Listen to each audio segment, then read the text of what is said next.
we move on to the next topic, which is, I believe, is one of the key topics when you talk about the Blue Conference here, and this is investment.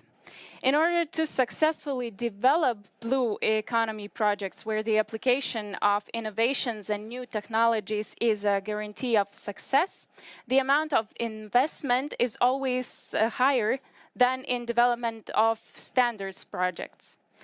As I mentioned before, Klaipėda Port has prepared the Green Port concept, in which the size of investment will play a decisive role in the implementation of planned measures. We are also investing in the emergence of new territories away from residential areas, where the priority is to establish blue economy technology solutions related to port operations. Well, I understand that probably watching the screen is not as entertaining as watching people performing live here. So we have our next presenter, and I would like to introduce you to Mr. Marko Francini. He's the head of Lithuanian office of European Investment Bank. He's in charge of origination, appraisal, and structuring of operations in Italy for corporates under EU mandates, including EFSI.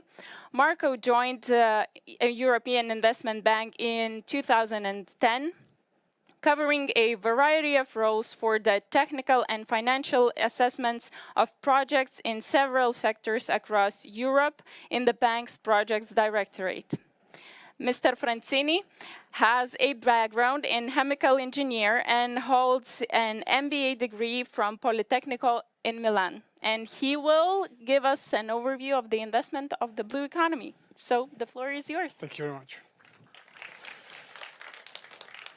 So, Your Excellencies, ladies and gentlemen, thank you very much for the invitation. I was here also last year, and it's really good that we can have these conferences raising awareness about blue economy. So, we are going to talk about investment, and I will give the views of, let's say, the banking sector, and from a bank that has also a policy role, because we are the EU lending arm.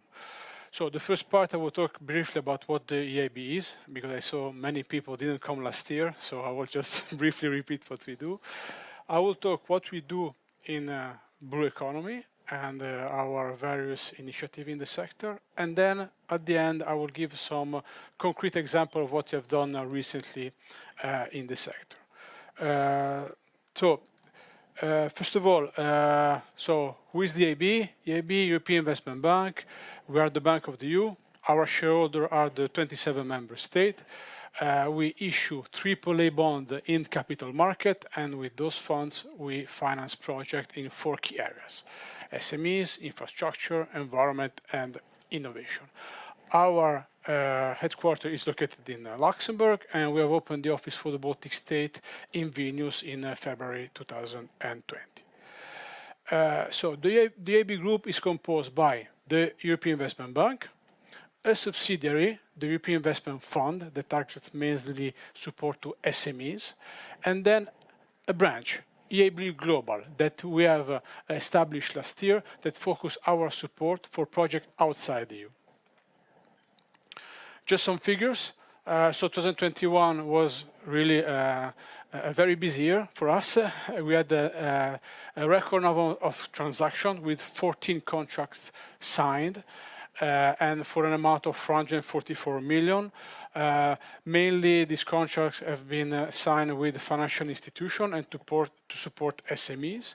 We are also very happy and delighted to have the first venture debt project that is with Broadly Semiconductors. Is a startup, is a, let's say, I would say more than a startup, a scale-up that has invented innovative sensor technologies. And of course, we continue our very good cooperation with the national promotion institution like Viva and Invega. And of course, 2 very important infrastructure projects in the city of Vilnius with the wastewater, with the water company, and with the district heating. Now, how do we work? We offer mainly loans. So, differently from European Commission that provide grants, we provide loans to the public and private sector. So for each project we want to finance, we need to understand who is the borrower. Okay? So the borrower, is it a company? Is it private or it's public? Is it a financial institution? A bank? Is it a fund? So that's the first key question that we need to ask, and we can also do project finance and PPP project. We also finance, as I said, funds through our our subsidiary European Investment Fund, and also government. And actually, Lithuanian State Treasury is our first client in the Baltic. So how do we work? Like any other bank, we have to do an assessment of the counterparts, which means a credit risk assessment to check what is the strength of the company of the bank to take additional loan. But in addition to this, we also do a technical and economical assessment of the project, because in the bank we have 400 engineers and economists that are expert and would tell you whether the project is risky or not, whether there is environmental issues, whether there is a technical issue, if there is innovation risk. And once we do all this due diligence, of course, we sign. We have to ask our approval to our board. That is our decision maker. We sign the contract, and then after we sign the contract, we can disburse in various tranches. And of course, we monitor the project because we want to make sure that the projects are implemented as expected. Let's now go towards what is our strategy in blue economy. But before talking about investment, it is important to talk about investors. And in particular, we need to give the investor a clear and transparent framework to guide them towards investing in sustainability. For this reason, we have worked with the European Commission, WF, to establish what we have called the Sustainable Blue Economy Finance Principle. Those principles has now been endorsed by the UN, and these are the golden standards to invest in sustainable blue economy. Following this, we have developed our strategy. So where are we going to finance? Which project are we going to support? And in these strategies, we have tried to involve as many of the stakeholders possible. And for this reason, we have worked together with other financial institutions and multi-development banks, such as Agence Française de Développement, KfW, CDP, and ECO, to share this message and to invest together into blue economy. The project I'm talking about, of course, these are a variety of projects. It can go from improving environmental condition of the coast, but at the same time, reduction of the discharge of plastic, upgrade of wastewater, and of course also green shipping, offshore wind, and sustainable food production. These in a nutshell our support to the bioeconomy. Of course, our action cannot be only in Europe; it has to be global, and this is why the project is the project are spread all over the Europe and all over the world, and there is not, let's say, how to say, an area that we prefer. Of course, we started with offshore wind first many years ago, before there was also the sustainable blue economy concept. So I will now go towards some concrete example. So as you know, Tallinn has been awarded the title of European Green Capital for 2023, and we signed 100 million loans that will support investment to make the city more sustainable, both from the investment in municipal infrastructure, but also urban renewal. So one of our key clients in Europe, but also are municipalities. So we can work with municipalities to support them. And definitely, if we want to support blue economy, we need to do more in cities that are in coastal region. Second example, these are municipal companies. So we have financed both Regas, Odense, and Vilnius Water. This project basically consists in the improvement both of infrastructure and networks, and in particular the wastewater treatment plant that especially in Vilnius was particularly old. And in Riga it was the reduction of groundwater and surface water pollution. Now let's go to the big topic, offshore wind. So EIB has financed around 40% of the European capacity in offshore wind, 40%. This is a very, very high number that stands from our commitment from the beginning towards renewable energy. We believe, but if you also see the study of the International Energy Agency, wind power will become most likely let's say the source from which we will recover the most of our renewable energy. Of course, offshore wind has a high potential in the Baltic state, and we're looking forward to have more projects in the Baltics and to support project promoter for this in this sector. I would like to mention innovation. So these are 3 projects that we financed in France for innovative floating offshore wind. This has been possible thanks to the fact that we have a product called Energy Demonstration Project, where we go to finance innovative companies, but in particular innovative project and scale up operation. We are also, in addition to wind floating, we are also ready to support innovative wave and tidal technologies. Green shipping, we have been supporting a lot of green shipping. This probably you recognize. The EIB has signed an agreement with the Lithuanian Inland Waterway Authority to support them in the structure of this project. It's still in a very early stage. The objective is to have electric barges to go from Kaunas to the port of Klaipėda. It's an early stage project, but it's good we can support the project with advisory activities. European Investment Fund, these are 2 funds, so private sector transactions. They are going to invest in SMEs, innovative, startup, and in the blue economy. The first one is all over the EU. The second one is in Portugal, where we have cooperated with the local national promotion institution. In conclusion, investment, infrastructure, of course, innovation, SMEs, and of course, the key element here is that we need to involve private sector counterparts. This is really key to reach those objectives. So I would like to thank you very much and looking forward to meet you later. And if you have any information, contact me. Thank you very much.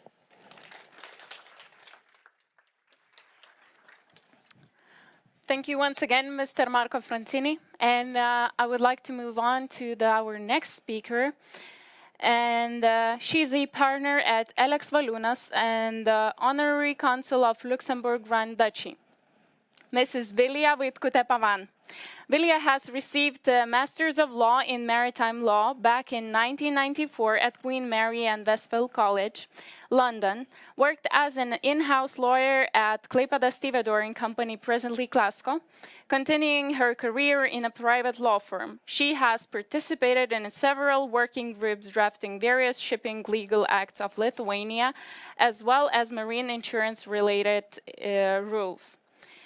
Vilija advises clients on contiguous and non-contiguous matters related to carriage of goods by sea, ship arrests, insurance, water pollution matters, as well as road and rail transport matters. She also has more than 25 years of experience working various civil and administrative cases, commercial and investment arbitration cases. 12 years was the ICC arbitration court member for Lithuania. She will give us a presentation on a topic, Lithuanian flag for vessels and investment, progress and encumbrances. Thank you, Agla. So, ladies and gentlemen, privilege being here today with you and sharing some thoughts on the topic that is personally very important to me, and I'm very much involved in this topic. So the growth of the blue economy, as well as investments into it, are rather impossible without having ships. every state, whether it has access to the sea or doesn't have access to the sea, is dreaming, of course, to have a bigger fleet flying its national flag. Lithuania is not and should not be an exception to such a willingness and such a wish. And though Lithuania, during the more than 30 years of independence, had made a tremendous progress facilitating various legislation and facilitating registration of ships in Lithuanian registry of ships, but still some homework needs to be done. So just a short reminder, what is the ship national flag versus flag of convenience for those who are not so much involved in this area. So ship's flag shows nationality of the ship, and it requires nationality or residence requirement. What it means that when the ship is registered in a particular registry of a particular country, it must comply with international as well as the national maritime laws of that particular country. The state, on the other hand, also has various obligations, has a control, and most importantly, has obligation to ensure that the various, especially IMO requirements in regards to construction, design, manning, and equipment of the ship must be complied. And very much importantly, the state has to take measures for safety, ensuring safety at sea requirements. So Lithuania, as well as other Baltic countries, are not a flag of convenience, but rather that the vessels and the vessel, in order to register a vessel in Lithuania, it should be the Lithuanian company registered here or the residence requirements. That is different from the flag of convenience when you are talking about such registries as Panama, Liberia, Marshall Islands, or other similar. They are regarded as a flag of convenience, which Lithuania does not probably want to be, and is not the path that Lithuania should go. And just again, the short reminder, what it means, a flag of convenience, is when there is no direct link of the nationality of the country where the ship is registered with a company where the company is registered. So why the companies are willing to register in the flag of convenience registers is mainly a different kind of tasks, but it's like avoiding some kind of taxes or reducing operation costs, maybe bypassing various requirements in regards to marine wages and maybe even safety at sea requirements. So again, Lithuania is not willing to go this path, but willing to go the national flag path, and is willing certainly to increase the number of ships, which definitely has a big impact to the economy. That is a bigger contribution to GDP, bigger taxation, of course, encouragement of employment, encouragement of production, encouragement of the development of port infrastructure, and there is others quite obvious impact to the growth of economy. So what is the situation in Lithuania? What is now, what had been done throughout all these years, and what still homework needs to be done. So few statistical data based on the number of ships, and the next slide will be based on the tonnage of ships. This data is based on the data received from the Lithuanian Safe Transport Administration. As we can see, more or less the number is stable, as well as the tonnage more or less is stable, let's say. Maybe it can be some kind of differences in a few years.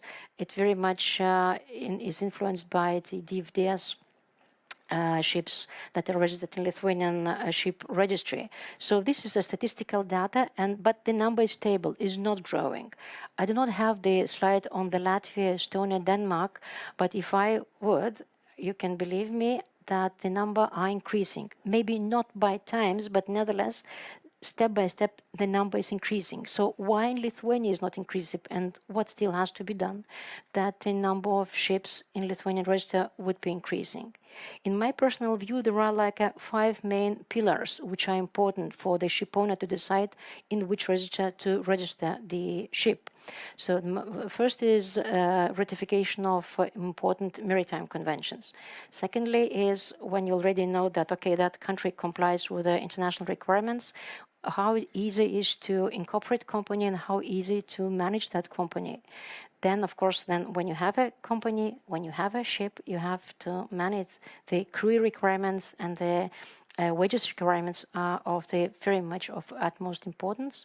Then the operating costs, of course, paid taxes, the taxes that you have to pay and the fees, and not least but not the last, also the rules applicable to the sale and purchase of ships are of the very much importance for the ship owners deciding in which register to register the ship. So starting with these main 5 pillars, in relation to the public law, Lithuania has ratified really the key IMO conventions. And very much significant was, for investment purposes, was the ratification of International Convention on Maritime Liens and Mortgages, giving a possibility to apply for foreign financial institutions by Lithuanian companies, applying to them and asking for financing of the vessels. And as we all know, the amounts are really such of the size, like 100, 150. And unfortunately, in Lithuania, we don't have enough financial institutions being able to finance such kind of amounts for acquisition of vessels. So the next pillar is the incorporation of company. Again, Lithuania is on a very much right path, is going a right direction, but still there are some kind of strange, let's say, things. So let's go quickly through those, let's say, strange things. Everything now is online. Registration of companies online in Lithuania also is possible. Everything is okay, but this is only in the case if it is standard bylaws. If already you have to deviate from the standard laws, you have to go to the public notary, and it becomes already encumbrance. Difficulties in opening a saving account in a Lithuanian financial institution, the natural person must participate. Managing a company yourself as a CEO from the distance is quite complicated unless you have a qualified signature, because only through that you can go through the legal register of legal entities. Requirement for managing structure is different, because in Lithuania, differently from other countries, the board member cannot represent the company, just the head of administration can represent the company, which is again a little bit strange. Limited access to data kept by the other foreign registers. Lithuania does not have a possibility going through one register and immediately connecting with the other legal registers, which is again encumbrance, and is quite difficulty. And the last thing that in my personal is also problematic is the problematic share transfer, because in Lithuania it should be approval either by the security manager or by public notary, which is different from the other countries. Manning. Once we have vessel, we need a crew. Manning requirements are stated in our law on merchant shipping, and if you will look, that it's not less than a half of the crew, including the master, should be the members from the Lithuania, citizens from the Lithuania, other EU member states, European Economic Area and Swiss Confederation, and also the language requirement. If you look to this legislation, it does not seem very strange and then shocking that it's not that the legislation itself is difficult to crew the vessels, but difficulty arises in finding the mariners, because every year in all those countries, as well as in Lithuania, unfortunately, the number of mariners are decreasing. Is simply, and especially the mariners with a specific qualification, as for example now, as we know that we want to acquire LNG terminal, LNG vessel, FSRU, and it's quite impossible in EU countries, as well in Norway, I'm afraid, it's difficult to find the appropriate qualification mariners. And also it makes difficulties finding charterers, especially for passenger ships, because the catering crew should speak the language, normally speaks the language where the vessel is operating. But there are possibilities, in my personal view, of this possible solutions. And the most important thing is, of course, making popular this profession and increasing the number of mariners that are graduating schools. Taxation, in that respect, Lithuania is really very much advanced in comparison to the neighboring countries. Personal income tax in Lithuania is 0. For mariners, income tax, when the tonnage tax was introduced, That is also a huge impact to us. But the only thing in relation to taxation, it remains ceiling applicable for income for calculation of social security taxes. Still, ceiling has not been approved, and this must be done because it is very much important for the operation costs. And sale and purchase of ships, that is really a very important issue, because in Lithuania is a quite unique situation, unfortunately, like in Russia, Ukraine, and Turkey, to my knowledge, that the seagoing vessels are classified as a immovable property, which leads to various kind of annoying consequences, that is which are different from the international practice. So these are like the following, that the disputes in relation to proprietary rights to such vessels should be heard in Lithuanian courts, where normally you go to English courts or the courts of the other country, which has a long-standing maritime law traditions. Then the Lithuanian law applicable to such transaction is Lithuanian law, rather than normally it is English law. And ships can be transferred only by the approval of the public notary, whereas normally the purchaser and seller simply sign the standard forms that is most popular in our part of the world is Norwegian, as well it can be Japanese standard form. The consequences that this kind of strange legislation lead to the consequences very difficult to find a foreign financing institution willing to finance the ship, which after flying Lithuanian flag will become immovable property. And if the institutional wants to, for example, accelerate the sale of such a ship, it would run into the big problems. And the conclusions, that in general, legal framework in Lithuania is very much advanced and on very well road, but still the abolishment of the classification as immovable property must be removed, as well as the absence of ceiling for calculation of social security tax must be introduced.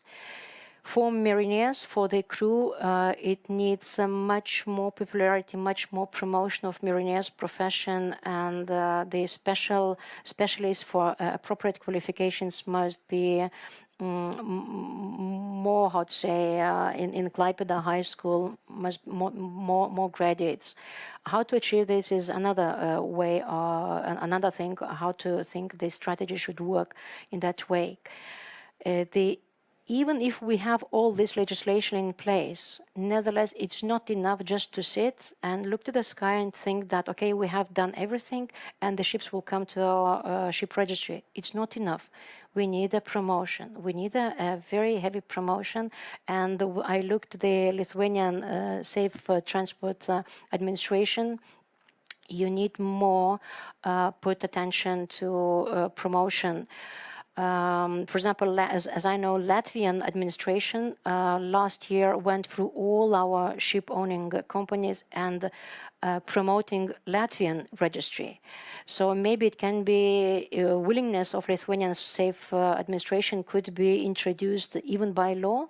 Like a Klaipėda State Port Authority has a legal obligation to promote Klaipėda State Seaport, which it does. So maybe also the functions of administration in promoting Lithuanian ship registry should be introduced, like to make more motivation for the people there to promote our registry.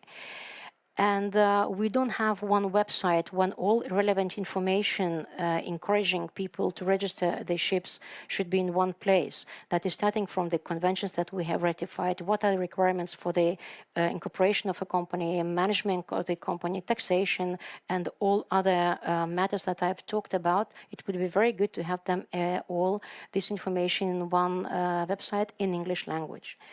And I truly believe that once this homework is done, Lithuania and Klaipėda will become not only the capital of the blue economy, but as well as the main ship register for the Baltic states. Thank you for your kind attention.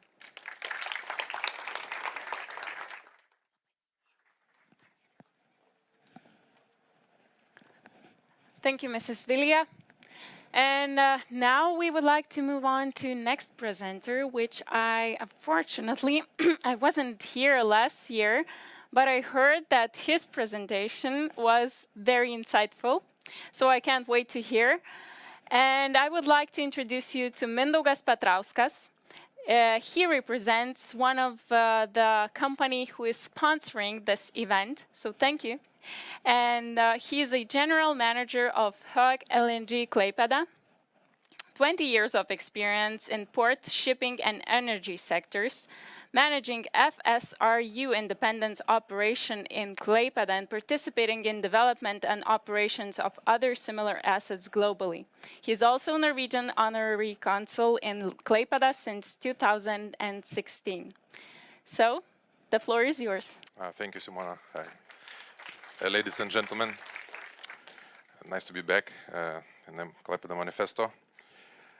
My presentation will be from two parts. One, I want to tell a little bit about what we do as a company, and the second part is directly linked to the name of my presentation, is about decoupling Russian-European gas links by using floating regasification solutions. Our company is a marine LNG infrastructure company, and the main focus is on floating storage and regasification units. We are located in many places around the globe, but headquarters are in Oslo, and you can see geographical dispersion is quite big. And yeah, we place our assets on long-term contracts with first-class charterers, and that way we secure long-term contracts and good financing. When you look into value chain of natural gas, we are concentrating in transportation and regasification segments of it. Here is overview of capacities our FSRUs have to produce gas from liquid into natural gas state.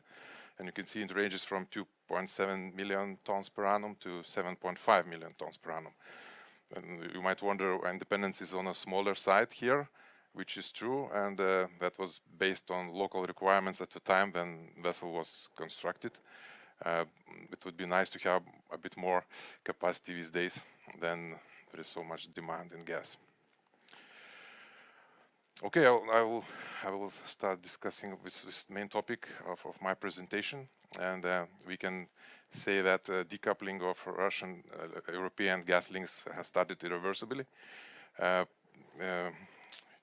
Europe used to import up to 145 billion cubic meters of natural gas from Russia via pipeline. How we can compensate that? So first thing, we need to ramp up production, domestic production. UK and Netherlands, they have it. Also Norway could contribute to that, and we can get more gas from countries like Azerbaijan and northern African countries. Big part would come from switching to another type of energy, which is coal and nuclear. Germany recently announced that they will continue running their nuclear power stations for longer than planned. So that will give some balance to imbalance of energy. And the biggest part should come from LNG. As you can see, it's up to 50 billion cubic meters of LNG could be imported into Europe. Problem with LNG is that it's very expensive, and price comes from this balance of LNG supply and demand. On the far end, you can see that major producers, United States and other countries, they are producing about 30 billion cubic meters of LNG, and Europe is consuming most of it. China, India, other countries are following. So in order to meet these demands of LNG, a significant number of liquefaction needs to be added, and then it's coming actually in US, Canada, and Qatar, but usually it takes long, and we need it quite quickly. European countries did quite well to fill in their gas storages, and around 85% of gas storages are already filled, but this is not still enough to deal with shortage of gas. Let's take an example of Germany, and this is an excerpt from article Guardian, which was written recently by the German correspondent making it clear that Germany was too comfortable to use Russian gas. Germany, as a country, they consume around 50 billion cubic meters of natural gas imported from Russia, and they were quick enough to secure 4 floating FSRUs, similar to Independence, and they plan to build at least 5 terminals during 2023, which will cover around 25 million BCM, could be imported with LNG. Rest needs to come from other sources of energy, so they will continue using nuclear. Germany introduced very severe, I would say, we plan to save 15% of gas only by saving. So and I'm pretty confident we will achieve that. So we need to close this balance pretty soon. And if you look into landscape of FSRUs in Europe, 2021, it was only 3 terminals operational in Europe: Italy, Croatia, and of course Lithuania. Also 2 terminals I mentioned here in Turkey. But the situation changed dramatically, and now FSRU terminals are popping up across Europe, and countries like Albania, Latvia, they also want to have their own FSRUs. There are more than 20 projects now under discussion and development. If you have a closer look into Northwest European landscape, you will notice that Netherlands, they plan to build 2 terminals. They already brought FSRUs into a port which is under commissioning. Germany will have at least 5. We can have even more. There is a nice place called Lumin on eastern Germany. Maybe not many of you know, but it's a nice resort and with nice beaches. And interesting fact is that this is where Nord Stream 1 is hitting the coast of Germany. So by placing 2 floating gas regasification units, you can inject gas directly into German grid and reach all Germany and beyond. So all this is happening. Le Havre, also Total will place one FSRU there. Yeah, and now how you can meet that demand? And there are only today it's only 52 FSRU afloat globally. Major players are Hoegh, Accelerate, New Fortress, and others. How you take a decision, investment decision, how you expand the fleet? So one option is to follow conversion route, which is taking usual LNG carrier and converting it by adding regasification equipment on top of it. So if you take a 10-year-old vessel, which will cost you around 150 to 200 million US dollars, and you add additional equipment on it, which will cost, again, depends on capacity, around 130, 150 million. You will get the price tag for such an asset around 280, 350 million dollars.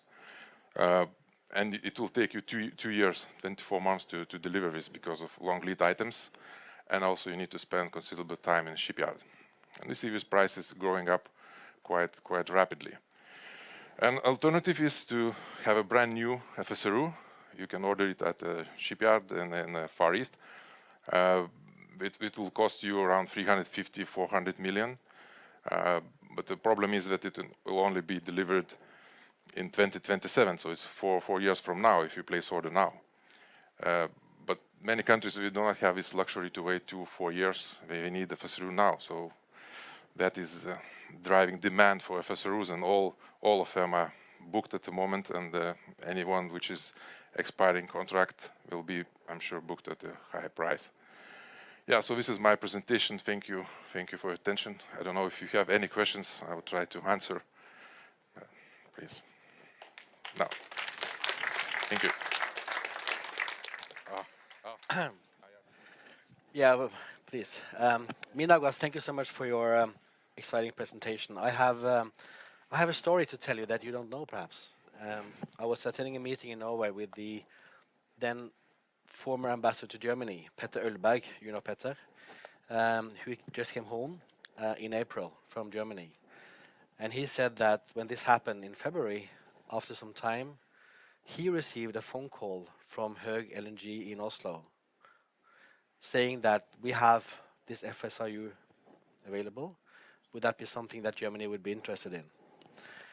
And then the ambassador said that then he had to contact the German government on behalf of Hoegh LNG. So he contacted the Minister of Energy in Germany, and he came to the Vice Minister. And he explained what an FSRU is, floating storage and regasification unit. And then the Vice Minister said, Mr. Ambassador, I can assure you that if this is what you say it is, the Minister of Energy will kiss your feet. Because the energy situation was so crazy. So now, as far as I understand, how many do they have now in Germany altogether? Yeah, we have 5. 5, and 2 of them are one is from Hoegh? Yeah, 2 from Hoegh. 2 from Hoegh. Actually 3. 3, yeah. Yes. So this is an incredible story. Yeah. And, I'm so proud of Lithuania being so bold. Just imagine how bold you had to be back in 2014. I know it was a lot of debate about independence and the cost and It's all that. actually earlier, 2011. Yeah, I know, because it Yeah. came in 2014. So the debate about doing the order was very strong, I know that. But I think that on February 24th of 2022, all Lithuanians were extremely happy to have independence in Klaipėda. I'm sure. Yeah. Anyway, we have a question for you from the audience, from the online audience. And it's an interesting question. I just had to find it because I took a picture of it, technology. So it's actually from Gintautas Kutka, who is none less than the executive director in Lithuanian Shipowners Association. So Gintautas, if you can see us now, you see we take you seriously. And then the question to you is as follows. Orlen Lietuva and Akmenės Cementas have agreed to cooperate on a feasibility study that will assess the potential for the companies to reduce their CO2 emissions by capturing, liquefying CO2 and transporting it to a permanent storage site in Europe. Could you share your thoughts about Hoegh involvement in storage of CO2? It's another topic. Thank you, It's another Gintautas. topic. Yeah, we're working with our partners Altera Infrastructure in Norway. The project is called Stella Maris, and then we are promoting it now. It's based on the huge barge which can store liquid CO2, and we'll use shuttle tankers to bring this CO2 back and inject back into offshore shelf in Norway. So that is a project. Few companies are doing that. Our project is different, that we are looking for a big scale. And for us, it's very natural. We are transporting LNG. We can transport back CO2. So it's a good extension for a company. So that's for the future. Okay, that's your reply. I've been working with shipping for 20 years, and shipping is geopolitics. Geopolitics is about shipping. It's so interesting and exciting, and sometimes it's cruel, but it's very interesting. Thank you so much, Mindaugas. The floor is not yours anymore. Thank you very much. So, ladies and gentlemen, we have come to the highlight of the day, the lunch. You have been very patient. You have been so patient. I can't understand how you can be so patient.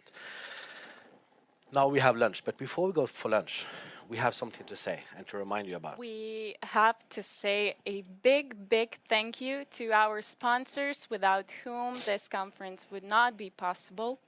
We would like to thank you RWE Renewables, EEA and Norway Grants, Klaipėda Free Economic Zone, Hoegh LNG, and Nordnex. And now before we go out, just listen to what they are doing.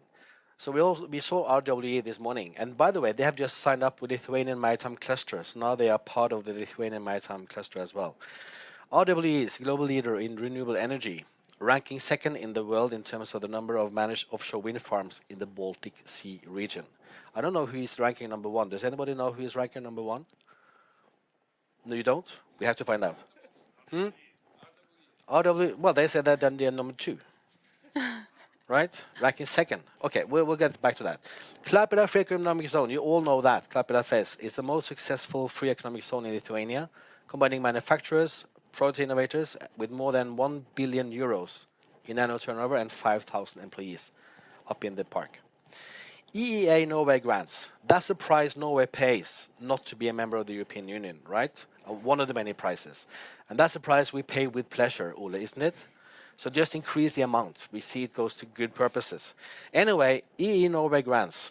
The EEA and Norway grants represent funding from Iceland, Liechtenstein, and Norway. Norway is the big power there, right? Supporting a shared goal of green, competitive, and inclusive Europe. Hoegh LNG, we just heard from Hoegh LNG, from Mindaugas, but we just say what they said. Hoegh LNG is the leading FSRU provider who builds and operates modern floating LNG import terminals globally, including Independence in Lithuania. Nornix, UAB Nornix is a Lithuanian capital company that provides cold and dry storage services in the center of Klaipėda city and in the port of Klaipėda since 1994. So when we have lunch and everything we do, thank these people or these companies, because without them we would not be here.